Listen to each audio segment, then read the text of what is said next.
Deus, Pai de nosso Senhor e Salvador Jesus Cristo, continuamos na Tua presença nesse momento, ó Pai, nesse mesmo espírito de louvor e de adoração ao Teu nome. Usa, Senhor, o Teu servo como o Senhor sempre tem usado, em o nome do Senhor Jesus. Amém. Boa noite, amada igreja. Saúdo a todos com a paz do nosso Senhor e Salvador Jesus Cristo. Amém.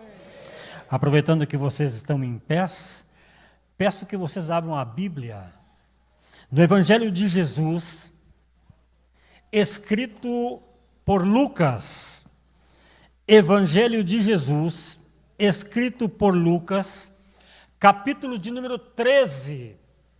Quero fazer menção dos versículos de 1 a 9. Lucas 13, do 1 ao 9.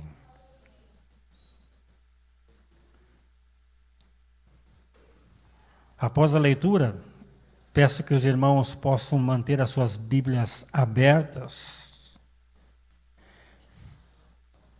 Diz assim a palavra: E naquele mesmo tempo, estavam presentes ali alguns que lhe falavam dos galileus, cujo sangue Pilatos misturara com os seus sacrifícios. E respondendo Jesus, disse-lhes: Cuidais, vós, que esses galileus foram mais pecadores do que todos os galileus por terem padecido tais coisas? Não, vos digo. Antes, se vos não arrependerdes, todos de igual modo perecereis. E aqueles 18 sobre os quais caiu a torre de Siloé e os matou, cuidais que foram mais culpados do que todos quantos homens habitam em Jerusalém? Não, vos digo. Antes, se vos não arrependerdes, todos de igual modo perecereis.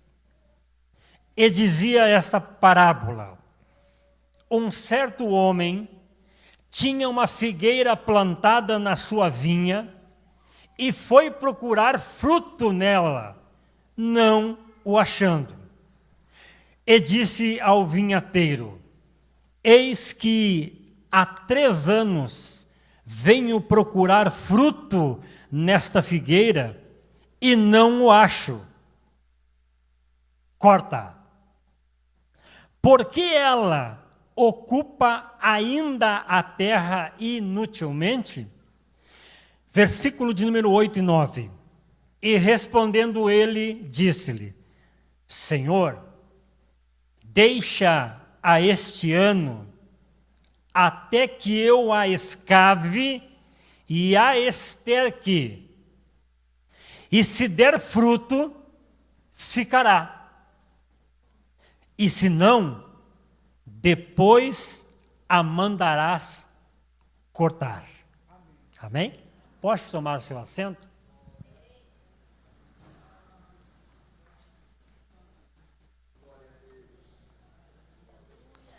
No texto lido na palavra introdutória de Mateus, vemos a seguinte frase: arrependam-se. Arrependam-se. A igreja de Jesus, nós gozamos de diversas formas da presença de Cristo em nossa vida. O ministério da igreja é abençoado. A liderança da igreja é ordenada. O povo se alegra. O povo se regozija. O povo tece louvores de adoração a Deus, reconhecendo a autoridade dele sobre a igreja. sob o ministério. Mas, nesse contexto de Lucas, capítulo de número 13, algumas Bíblias têm o título seguinte: A mortandade dos galileus e a queda da torre em Siloé. Outras Bíblias falam estritamente necessidade de arrependimento. Sem arrependimento, nenhum de nós verá a Deus. Sem arrependimento, nenhum de nós gozará do gozo do seu Senhor. Dentro de Lucas capítulo de número 12, a partir do versículo de 37, 35 em diante, vemos escrito e narrado o juízo de Deus. O momento que cada um de nós estará frente a frente com o nosso Senhor e apresentaremos as nossas mãos para Ele e mostraremos as nossas obras. Nós começamos lendo nesse texto, e o contexto desse texto, falando de que Jesus estava naquela localidade, e alguns, o texto de Lucas fala alguns, ele não cita quem são aqueles que estavam naquele momento com Jesus. Com certeza, os discípulos estavam, mas havia outras pessoas que juntavam-se aonde Jesus estava. Muitas pessoas questionavam a Cristo a respeito da vida eterna. Muitas pessoas questionaram ao Senhor de onde e para onde iam esses que o seguiam. Mas neste texto, ouvimos pessoas falando para Jesus a respeito da morte de galileus, uma morte descrita por Lucas como uma morte sangrenta, terrível, ao ponto de que Pôncio Pilatos não apenas matou os galileus, mas espargiu o seu sangue junto aos sacrifícios de que eles praticavam adorando ao Senhor. Nesse texto, vemos três óticas visíveis e reais do que realizou ou quem realizou essas perguntas para Jesus. Havia alguns motivos claros nas andanças de Jesus, nas caminhadas de Jesus, do acompanhamento dos discípulos. Nesse texto, vemos falarem a respeito da morte dos galileus. Alguns motivos claros e evidentes. O motivo, falaram para Jesus, para tentar colocar Jesus frente a frente com Pilatos. Pense na ótica dessa conversa. Mestre, Pôncio Pilatos matou os seguidores que estavam fazendo sacrifício no altar ao Senhor. Foi muito violento. De repente, ouve-se a seguinte frase da boca de Jesus. É verdade. Pôncio Pilatos é um insano. Pôncio Pilatos é maldoso. O motivo era levar Jesus diante de Pôncio Pilatos e a morte de Jesus era inevitável.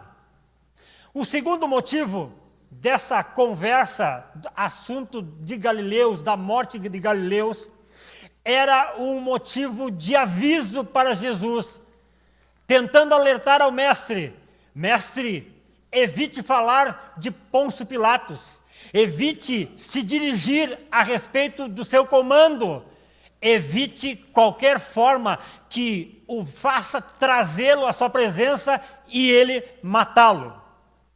Uma terceira linha de motivo deste texto falando sobre os galileus e a morte para Jesus, era um motivo especulativo da realidade da igreja, não somente do tempo presente. A igreja sempre viveu e passou por momentos de especulação. Pessoas perguntando para Jesus temas a respeito da sua jornada, pessoas perguntando para Jesus temas a respeito de como seria a sua ascensão, morte e ressurreição. Mas estes temas Jesus sempre tirou de letra. A Bíblia diz que antes mesmo que a palavra seja pronunciada em nossa boca, o Mestre já sabia o que iríamos falar, já sabíamos o que iríamos expressar. Seja momento de dor e de sentimento, seja momentos de angústia, de aflição, de perseguição, seja momentos de agradecimento, de gratidão a Deus por tudo que Ele havia feito por estes que aí estavam, dando o alimento diário da palavra, dando o alimento diário, alimento material, físico, o repartir do pão, o repartir do cálice do vinho, não somente o repartir da palavra, dos ensinamentos, do que ele tinha sobre a vida eterna. Mas, nesse texto, nós vemos a seguinte conversa no versículo de número 2, a respeito dos galileus. E respondendo Jesus, disse-lhes: cuidais, observem, vós, que esses galileus foram mais pecadores do que todos os galileus, porém terem padecido tais coisas? E a resposta do Mestre é: não. Os seus pecados não foram maiores do que os nossos pecados, do que as nossas transgressões. E ele segue dizendo: não, eles não pecaram. E vos digo, antes, se vos não arrependerdes, todos, não apenas alguns, não a maioria, não um grupo seleto, mas se todos não se arrependerem, de igual modo perecereis. O interessante é que no versículo seguinte, versículo de número 4, muda o adjetivo daqueles que eram chamados antes pecadores. Versículo 4: e aqueles 18 sobre os quais caiu a torre de Siloé e os matou, observem, cuidais, que foram mais culpados do que todos quanto homens habitam em Jerusalém? No primeiro versículo, no versículo 2, nós vemos aí um movimento sangrento de morte, de latrocínio, de roubo, de destruição da vida. No versículo de número 5, vemos uma tragédia. Cai uma torre em cima de algumas pessoas, 18, narra Lucas. Porque no versículo de número 2 são chamados pecadores? Porque no versículo de número 4 agora são chamados culpados? Independentes de se fosse uma tragédia, independente de se fosse um acidente ou uma chacina, chamados de pecadores ou chamados de culpados, a resposta do Mestre é a mesma, para os mesmos adjetivos e o mesmo momento de morte. Diz o Senhor: antes, se vos não arrependerdes, todos de igual modo perecereis. A morte é iminente. Todos nós passaremos pelo momento da morte, seja da nossa morte, ou seja da perca de alguém ente querido. Mas o que não podemos estar despreparados é quanto ao momento do arrependimento, do qual não veremos ao Senhor se não levarmos em conta a necessidade de cada um de nós, maior do que a riqueza, maior do que a fama, maior do que o aplauso, maior do que o reconhecimento aqui na terra, é o reconhecimento de Deus com relação às nossas atitudes. Jesus, ele não está desprezando o acontecido. Jesus não está deixando de lado a morte daqueles chamados pecadores ou a morte daqueles chamados culpados, mas ele está frisando a necessidade de buscarmos o arrependimento. Note uma coisa que não muda segundo a época ou o período em que vivemos. Desde os tempos primórdios, todas as vezes que alguém morreu, seja por que morte seja, houve a indagação: por que morreu? Qual é a causa da sua morte? Porque ele não se precaveu para não correr o risco de morte. E todas as vezes que nós olhamos por essa ótica, como foi na questão do Covid aqui no nosso país, muitas pessoas disseram assim: ele morreu porque não se precaveu, mas eu estou vivo porque eu me precavi. Ele morreu, ela padeceu porque não estava tendo os cuidados necessários, mas eu sou uma pessoa que cuida de todos os detalhes.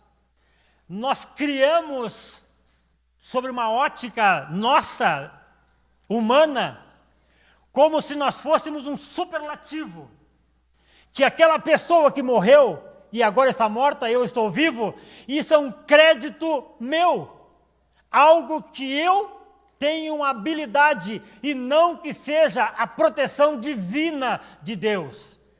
Deus, ele nos leva todos os dias a buscarmos o nosso arrependimento frente à sua presença, declarando com os nossos atos, com as nossas atitudes, com as nossas palavras, com os nossos pensamentos e com o nosso coração. Não basta simplesmente chegar diante do altar e chorar, e derramar lágrimas, e sairmos por aquela porta e continuarmos tendo a mesma vida desregrada que tínhamos antes. Mesmo estando na casa de Deus, Jesus, ele alerta esta comunidade, ele alerta, assim como alertou naquela época, da necessidade do arrependimento. E o que é o arrependimento verdadeiro, se não colocar o dedo em nossa mente e pensar assim: realmente, estou na casa de Deus, tenho tecido louvores a Deus, mas as minhas atitudes são contrárias ao que a palavra determina. Arrependimento é uma tristeza, um choro pela atitude que temos frente às pessoas que não professem a mesma fé, que não creiam no mesmo evangelho, que desprezam essa palavra, que zombam dessa palavra ou que zombam do próprio Deus. É perca de tempo, mas é o arrependimento sincero, não é o arrependimento do homem, é o arrependimento, a lágrima, o choro de Deus em nosso coração.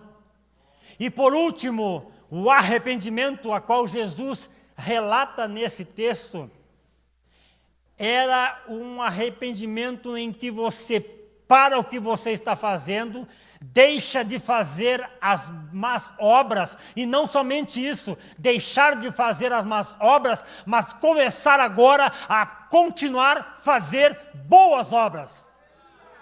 É a realidade do verdadeiro arrependimento. Paulo insistia, João Batista insistia, João insistia: arrependei-vos. Arrependei-vos, porque é chegado o reino de Deus. Ele está à porta. Não será pelas minhas obras, não será pelas minhas atitudes agora, por estar no altar, por vestir uma vestimenta que identifique você, a mim, como cristão. Mas o que nos identifica como cristãos não é a nossa roupa. É o nosso entendimento a respeito da palavra de Deus, a respeito da nossa conduta como cristãos. E Jesus não se importa com essas pessoas, pecadores ou culpados, ou se foi uma morte letal que impediu você no momento, andando por essas ruas, um acidente vital, uma laje que desprende e cai sobre você e não dá tempo para se arrepender. Não há tempo para muitas coisas, mas o arrependimento, ele é diário. E este arrependimento em você, na vida cristã, tem um objetivo claro e específico de Deus, para que você exerça o seu ministério na obra de Deus. Talvez você não tenha uma credencial, talvez você não tenha um diploma de obreiro, mas a Bíblia diz que todo aquele que fala do amor de Deus, de todo aquele que fala das maravilhas de Deus, de Cristo, da ação do Espírito Santo, já é um obreiro da casa de Deus. Você não é mais aquele que apenas assiste de camarote o que está acontecendo ao seu redor. Você está dentro do fogo. Você está dentro da presença. Você está dentro da graça. Você está no convívio dos santos. E Deus tem cuidado de você. Não somos melhores do que ninguém. Se você olhar, muitas pessoas melhores do que nós já partiram. Pessoas mais piedosas do que nós já partiram. Nós temos que ter um dedo sensível, um cuidado sensível para julgar outras pessoas pela sua culpa, pelos seus pecados. E nós não temos essa autoridade. A autoridade que temos de Deus é para sarar a terra, curar os enfermos, libertar os cativos, falar do amor de Deus, falar da palavra de Deus, falar do sacrifício de Deus. Você nessa terra é um agente de milagres neste local. E quando você cruza essa porta, você não muda segundo o ambiente. Você é o que você é, imagem e semelhança de Deus. Filho do Deus Altíssimo, separado e constituído para uma boa obra nesta terra, para você fazer a diferença neste lugar. Pessoas importantes, homens de Deus, tiveram mortes terríveis e de maneira alguma foram acusados de serem pecadores. João Batista foi decapitado, degolado. Paulo foi degolado, decapitado. Estevão foi apedrejado. Pedro foi colocado de ponta cabeça numa cruz invertida. Mas tudo isso para que o Evangelho chegasse a nós nesse dia. Jesus, ele é tão hábil nas suas palavras, mestre em realizar parábolas, ao ponto dos discípulos falarem para Jesus: mestre, por que tu fala para o povo com parábolas? E para nós o Senhor é duro na palavra. Jesus, ele é hábil nas palavras e incisivo também. Vocês estão sendo preparados. Vocês estão sendo constituídos. Vocês serão a geração que seguirá quando não estiver mais eu aqui, mas o Espírito Santo estiver com vocês. Olha o que diz o versículo de número 6 de Lucas, capítulo de número 13. E dizia esta parábola: um certo homem tinha uma figueira plantada na sua vinha, e foi procurar nela fruto, não o achando. Você é semelhante a esta figueira. Você não nasceu por acaso neste lugar.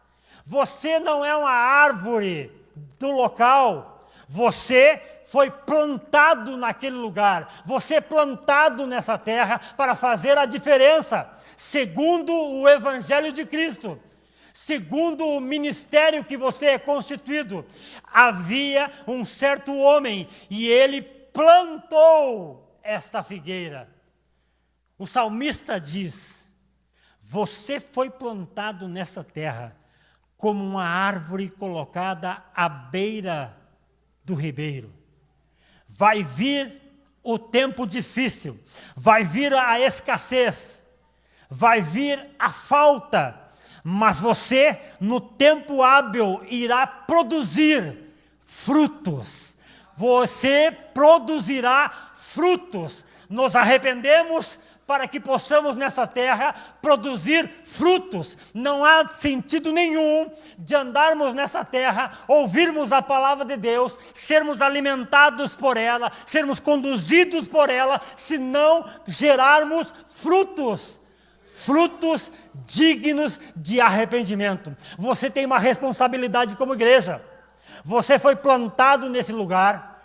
O agricultor, que é Deus, tem cuidado de você, nutrido você, podado você, tratado você, para que você faça diferença nessa terra.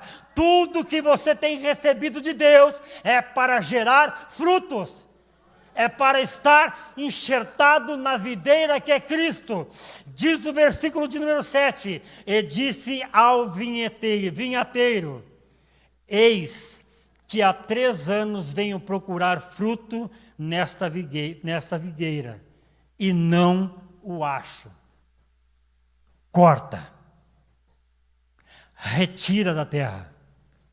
Você não é uma vinheira ou uma figueira para estar enxertado na terra, apenas absorvendo, retirando da palavra, retirando do Espírito Santo, retirando dos ensinamentos, retirando da comunhão. Você é uma videira que não apenas retira a seiva para o seu sustento, você se alimenta, você é fortalecido, você é enraizado para que você cumpra o seu papel nessa terra. Você não é um passageiro deste lugar. Você está enxertado neste lugar até a volta de Cristo. E você tem um compromisso com esta palavra de produzir frutos, de gerar novas vidas. Você está vivo? Está vivo. Você está saudável? Está saudável. Você está viçoso? Está viçoso. Você está são? Estou são. Então gere frutos. Produza para a obra de Deus. Produza para o reino de Deus. Estabeleça-se neste lugar a presença grandiosa de Deus em sua vida. O vinhateiro pede para o Senhor: dá mais um tempo para ele, Senhor. Dá mais uma oportunidade para que no tempo de 1 ano ele possa produzir frutos. O texto fala da parábola, mas na realidade prática, Jesus nas suas andanças sentiu fome. Avistou de longe uma figueira. Chegou nessa figueira e procurou fruto. A Bíblia diz que ele não encontrou nada. Jesus amaldiçoa aquela figueira. A Bíblia diz que secou do talo, da folha do alto, até a raiz. Pense vocês, se Deus fosse tão radical assim em nossas vidas, no compromisso da obra, no compromisso do ministério, no compromisso da evangelização, no compromisso do discipulado, do encaminhar almas para a presença de Deus. Pense se Deus fosse assim, radical, corta, retira da minha presença.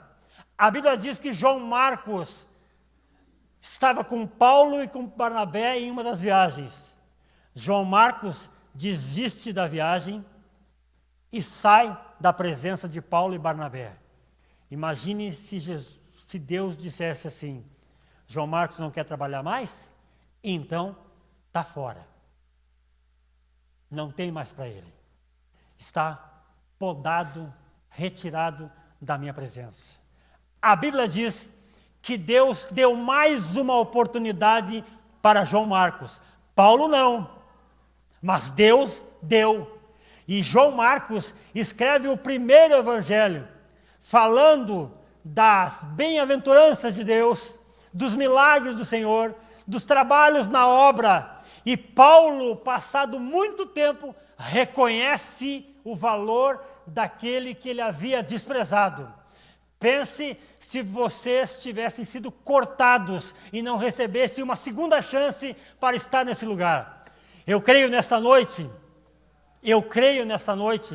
que muitos daqueles que estão aqui, inclusive eu, já recebeu 1, 2, 3, 4 ou mais oportunidades para vir a produzir fruto. Entenda nessa noite, você foi chamado, você foi separado, você foi colhido com amor, você é ovelha do rebanho do seu Senhor, você é a menina dos olhos de Deus, e tudo isto para que você venha receber pelo Evangelho uma segunda oportunidade. A Bíblia diz que nós estamos aqui ainda pelas misericórdias de Deus, porque se não fosse as misericórdias de Deus, nós estaríamos ceifados dessa terra. Convido vocês a se colocarem em pés e trazer no seu coração a lembrança de que se você tem sido alimentado pelo Senhor, se você tem sido nutrido pelo Senhor, se você tem sido cuidado pelo Senhor, o que você tem dado para o Senhor em troca de todos os seus benefícios? Se você fosse cortado hoje do convívio da igreja, alguém sentiria a sua falta? Se você fosse cortado hoje do convívio da igreja, faria falta ao trabalho da obra missionária? Faria falta ao trabalho de evangelização, de ensino, de pregação, de louvor? Pense no seu coração e traga a lembrança dos sacrifícios de Jesus feito na cruz do Calvário, para que hoje você possa produzir frutos dignos de arrependimento e viçosos na presença de Deus.